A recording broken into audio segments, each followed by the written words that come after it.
Intuitions arise as the result of a non-observable internal process. The steps that are taken to arrive at an intuition are not known, so they can't be verbalized to another person. How do you know what your intuition is telling you? I don't know how I know is a common response to this question. Intuitive thinking is thus effortless because intuitions flow into your conscious mind. Intuitions do not involve consciously choosing, arranging, organizing, or manipulating facts with the intention of arriving at a conclusion which logically flows from the data. Intuitions are feelings which are amorphous, fleeting, and almost imperceptible. They may be experienced as hunches, bodily sensations, and sudden realizations. The resulting intuition is rational, but not through analytical thinking. Intuition is professional judgment or expert decision-making. This means that intuition is the result of unconscious and rapid pattern recognition, or of identifying the key features of the environment. While intuition is the result of pattern recognition, drawing conscious inferences from these patterns is the result of analytical skills. Thus, intuition and reason are complementary components of effective decision-making systems. Peter Senge, author of the Fifth Discipline, said, "We have to stop trying to figure out what to do by looking at what we have done. And we have to start really looking into our hearts and seeing what we truly believe to be possible." That's literally what it means to have a vision-led change process. The source of energy comes from your deep belief that something is possible. And it might be something that has never, ever been produced on a large scale. So all your historical evidence says no, no, no, but your heart says yes. End quote. Where does intuition come from? Well, each human being has 3 brains, or what is called a triune brain, or a 3-in-1 brain. The reptilian brain is the oldest of the 3 brains, and it leads to behavior which is routine, instinctive, and geared to survival and territoriality. Many tenured professors make extensive use of their reptilian brain. The limbic system is the next oldest and is the storehouse and regulator of our feelings and emotions, including sexual desire, calculations of pleasure and pain, interpersonal attraction and non-attraction, feelings of empathy and sympathy, and memory, and hence learning. The limbic system contains 2 hemispheres which are connected to each other by the hippocampal commissure. The neocortex is the youngest of the 3 brains. It is what we call our brain. It is the source of human intelligence, reflection, analytical, or logical thinking. It is located above the limbic system.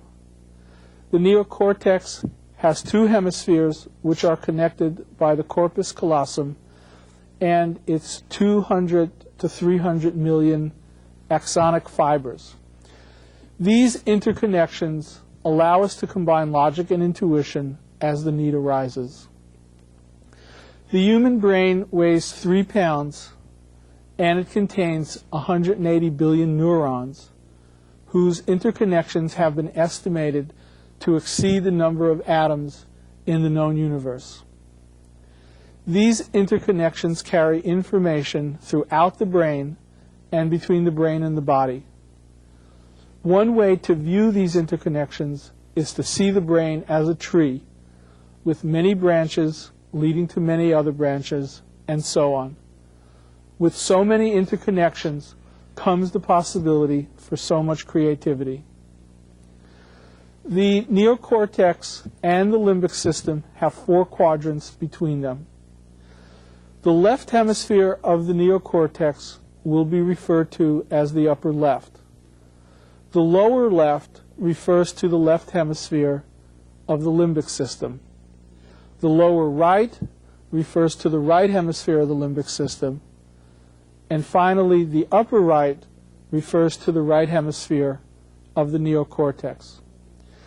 The upper left is a master of logic and reason, makes use of mathematics, and is good for theorizing. The upper left avoids ambiguity, emotion, feeling, and intuition. The upper left's reliance on logic is both a strength and a weakness. It is a weakness because what is not logical is seen as neither real nor important. The lower left, like the upper left, avoids ambiguity, change, emotion, feeling, and intuition. It prefers linear or logical thinking and likes to control its environment. But unlike the upper left, the lower left is action-oriented, rule-oriented, likes procedures which worked in the past and will work in the future. The lower left prefers to do one thing at a time and to do it well. The lower left loves details, values safety, values predictability, order, and neatness. It is a stabilizing force in any organization. The lower left tests the theories created by the upper left. It creates and operates the organizations created by upper left ideas. The lower right is service or people-oriented, and it makes connections with people easily. It is intuitive, empathetic, sensitive and receptive, emotional and spiritual, nurturing and supportive. It views reality as consisting of emotional energy. It respects group intelligence and finds the past to be a source of emotional value and inspiration. The lower right finds it difficult to verbalize what it is experiencing or wants to say. It is not great at dealing with time, money, facts, or goals. Lower left-oriented people may thus be seen as non-dynamic, flaky, or undisciplined. Finally, looking at the upper right portion of the brain, we find that it thrives on possibility, originality, incongruity, and experience. It communicates using metaphors. Like the lower right, it is intuitive. Unlike the lower right, it is not people-oriented. It uses intuition not primarily in interpersonal relations, but rather for generating new, perhaps offbeat, as yet unheard of ideas, inventions, and innovations, and creating organizations. The upper right is not good with deadlines. It fears structures, what the lower left thrives on, because structures may stop the flow of ideas and energy. It seems oblivious to risk. It uses fantasy and imagination and it almost lives in the future. Now, you may be asking yourselves, how do we know or measure a person's intuitive competence? Well, different people are very strong in one of the four quadrants, or in 2, 3, or all 4 of the quadrants. People who are very strong in all 4 quadrants have included Jonas Salk, Helen Keller, W.E.B. Du Bois, and Thomas Watson. Those very strong in both the upper and lower right are creative, empathetic, and people-oriented, and they include, or have included, Louis Armstrong, Walt Disney, and Ernest Hemingway. Those who are very strong in both the upper left and the upper right are both analytical and intuitive. Included in this category is John von Neumann, famous mathematician, Werner von Braun, famous scientist, and Frank Lloyd Wright. Finally, those very strong in both the upper and the lower left are analytical and organized. And this includes Henry Ford, J. Edgar Hoover, and Nobel-winning economist Milton Friedman. The personal style inventory is a good, easy to use, and easy to understand measure of an individual's use of logic and intuition in decision making. The personal style inventory measures whether a person primarily analyzes and plans in detail before undertaking action or relies on vision and insight to guide them. If we call the first two logical thinking and the second two intuitive thinking, the fact is some people naturally use logic while others rely on intuition. Intuition is not illogical. Logical thinking gathers facts before feeling comfortable with taking a particular direction. Intuitive thinking gathers facts afterwards to check whether the feelings should be undertaken. Both logic and intuition are necessary for an organization's success. The personal style inventory is thus able to reveal an organization's logic and intuitive competencies. The personal style inventory score ranges from plus 100, which is a score of a very logical person, to minus 100, the score for a very intuitive person. Determining your score requires approximately 20 minutes and involves responding to 30 short statements with a response that you agree very strongly with that statement, you agree strongly, that you disagree strongly, or that you disagree very strongly. After everyone calculates their score, you can create a logical group of employees and an intuitive group. Then ask each group to come up with a solution to a particular problem. The differences in the way each group verbalizes their answer and the contents of their answer will be noticeably different.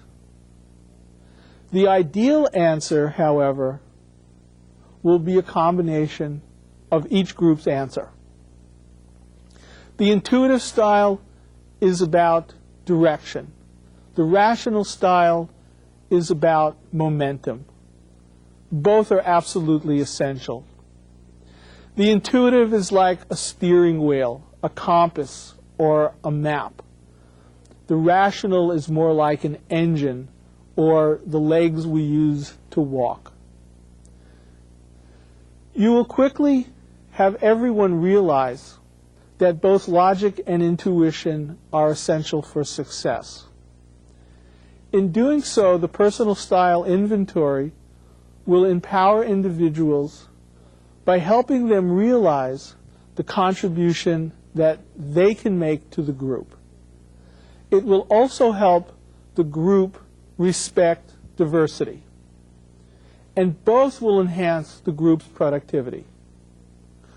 More information about the personal style inventory can be gained by contacting its creator, Bill Taggart, at www.theintuitiveself.com. The phone number is 1-800-331-TEST.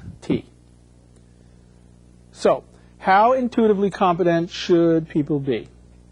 First, people tend to self-select so that the demands of the job match their preference for the four basic thinking patterns: upper left, lower right, and upper right. In other words, people choose jobs so that the demands of the job match their thinking competencies. People who are people-oriented and empathetic will probably not be interested in accounting, engineering, or investment banking. People who prefer linear and logical thinking, who like to solve puzzles, and who value predictability, order, and neatness will probably not choose the fields of social work or nursing. People who are more comfortable with their intuition will likely gravitate towards jobs which make use of intuition. Therefore, more intuitive people are likely to be in jobs requiring more intuition. This does not mean that people are as intuitively competent as the job requires. It does mean that people in your organization who are relatively intuitive are most likely in jobs requiring a greater amount of intuition.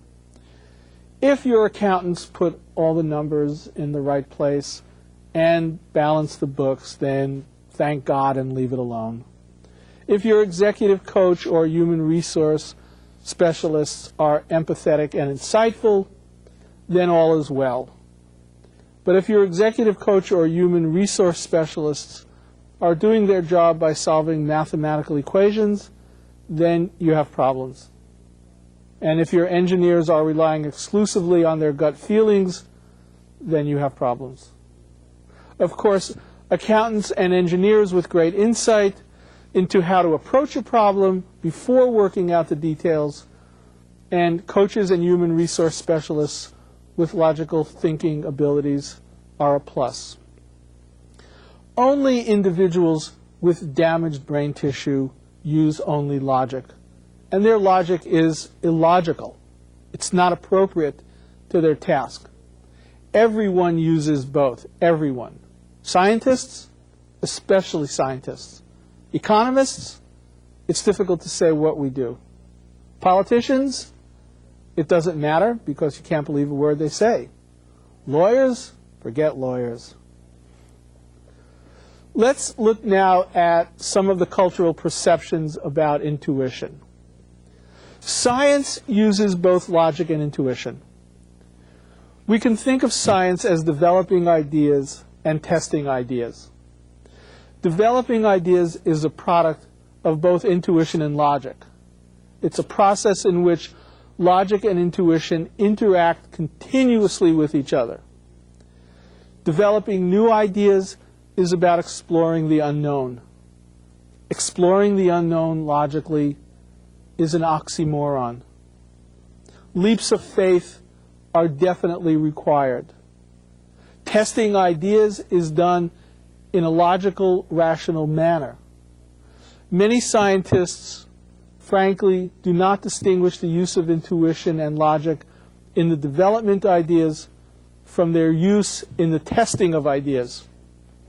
Most scientists think of science as the process of testing ideas. But ask them how they came up with the ideas they test, and I bet they can't explain it. The idea just seems to pop into their head, and this leads to other ideas, which are checked for logic, but then followed by more leaps of faith. There may be a logical, rational process occurring during a leap of faith, but if it exists, it is occurring in the subconscious. And it is the subconscious which makes it an intuition.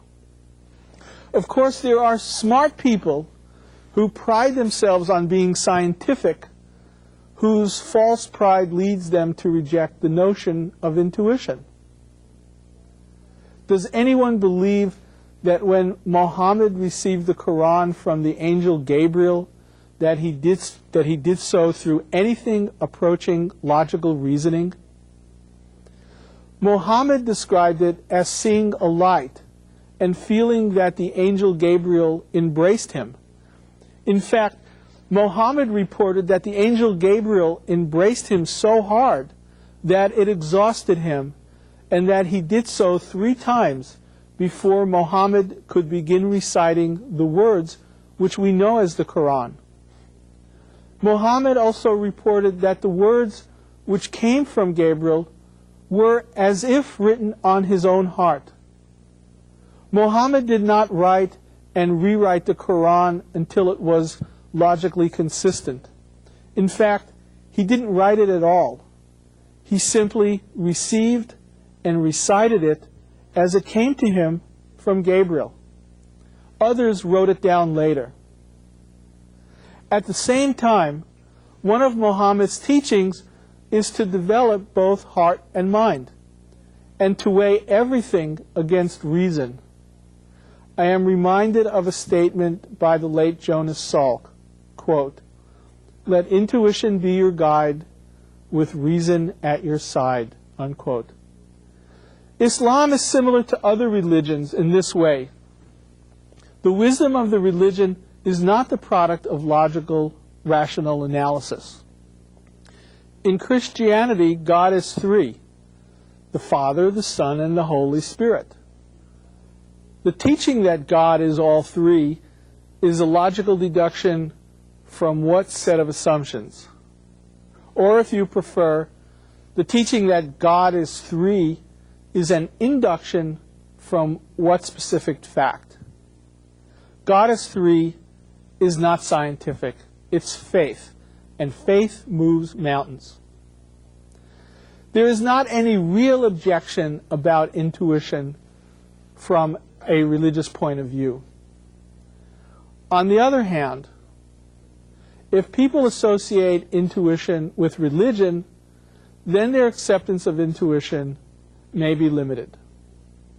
Intuitionism is a philosophy claiming that moral truths are what persons of quote-unquote normal moral development say they are when they looked at a situation in the quote-unquote appropriate moral light.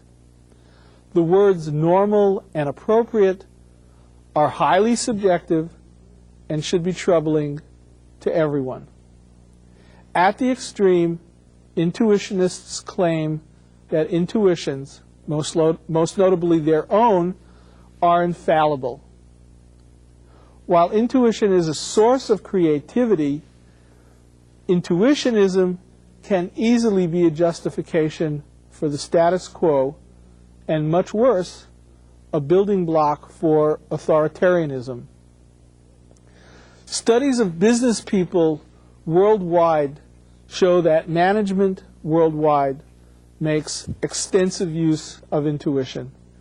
Even in the United States, a so-called materialistic and a scientific-oriented culture, intuition is widely used. This is not surprising.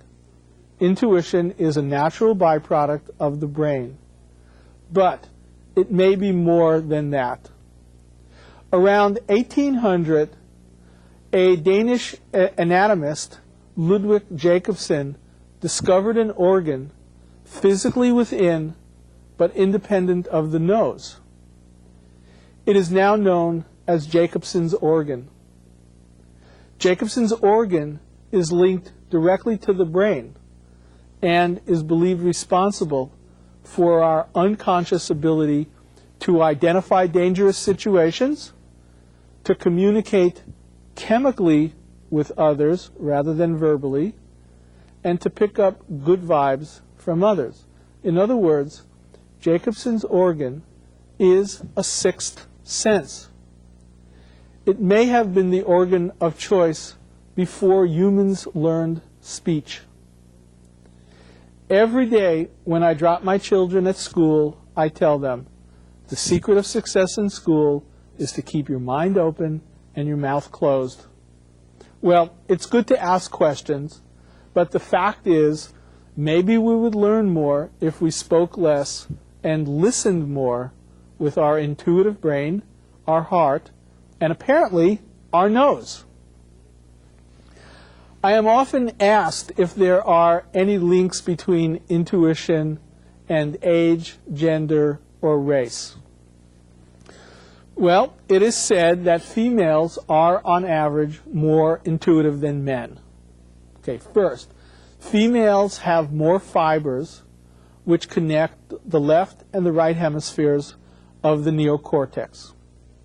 Females, therefore, are more likely to use their right intuitive hemisphere even while they are using the left. Second, female brains respond much more to emotional situations. The brain of a typical male thinking about an emotional situation is relatively idle, and he is often also thinking about who has the TV channel changer. A female's brain lights up like a Christmas tree when she thinks about an emotional situations. Females are more responsive to emotions. They recognize emotion in others faster than do men. Females are more attuned to situations where empathy or intuition is particularly appropriate. Furthermore, when a female is relaxed, her brain is idling in the limbic system, the home of the emotions. A male's brain idles in the reptilian brain, the part which is responsible for territoriality, aggression, and violence. But when it comes to intuitive competence, men are not hopeless. It is intuitively obvious that men are not hopeless. Of course, I could be wrong. Okay, now, what about age?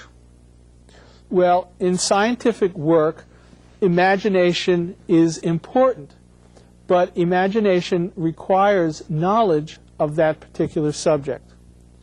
Peter Medawar, who is the winner of the 1960 Nobel Prize in Medicine, said, quote, there must be something to be imaginative about, end quote. Knowledge is that something. Knowledge is like seeds or water from which flowers grow. Older persons have a lot of experience and knowledge, and hence a solid basis for intuitive competence. Another fact is that as you mature, I personally prefer to be known as mature than older, you begin to understand yourself much better. You begin to be better able to distinguish your intuitions from wishful thinking and fears. So middle-aged persons, and middle age begins at 50, are first-rate sources of intuitive competence. Next, there is no reason why one race should be inherently more intuitive than any other race. However, members of any race, which is a racial minority, be it white, black, or brown, may be more intuitive when it comes to understanding others than when they are in the majority. The reason is that members of a minority group may need to understand the majority group more than the majority needs to understand the minority. It's usually easier for the majority to exert their will against the minority. The minority, knowing this, often develops their intuitive competence in order to understand and anticipate the actions and the reactions of the majority. Next, there are a few ways that we can all enhance our intuitive competence. Let me go over some of these methods with you now. First, the organization must be a safe place to develop and express intuitive competence. The best way for this to happen is for the senior staff person of the organization or the particular department to publicly support the use of intuition. One of the main reasons why intuition is not safe is because by its very nature, intuition is not immediately supported by facts. And many of us want facts before we invest significant amounts of time, energy, and money into a project. Intuition is not immediately supported by facts, but big deal. All innovations, all new ideas begin as unsubstantiated guesses, educated hunches, leaps of faith. Second, we must explicitly encourage an individual's intuitive competence. I am an executive coach at a Los Angeles affiliate of a Japanese electronics company which manufactures TVs and home and car stereo systems. Most people I coach are competent at their job, but they're in a box. They don't think outside the box. They do not feel comfortable visioning, imagining crazy solutions to problems, and then working out the details of how to make the crazy idea happen. Most of the people I coach appear to be very busy maintaining the organization's existence and meeting deadlines. And this means that they focus on facts and job skills. But this keeps them in a box and reduces their efficiency. And this means that they appear very busy maintaining the organization's existence and meeting deadlines. Fortunately, when the company hired me to be their executive coach,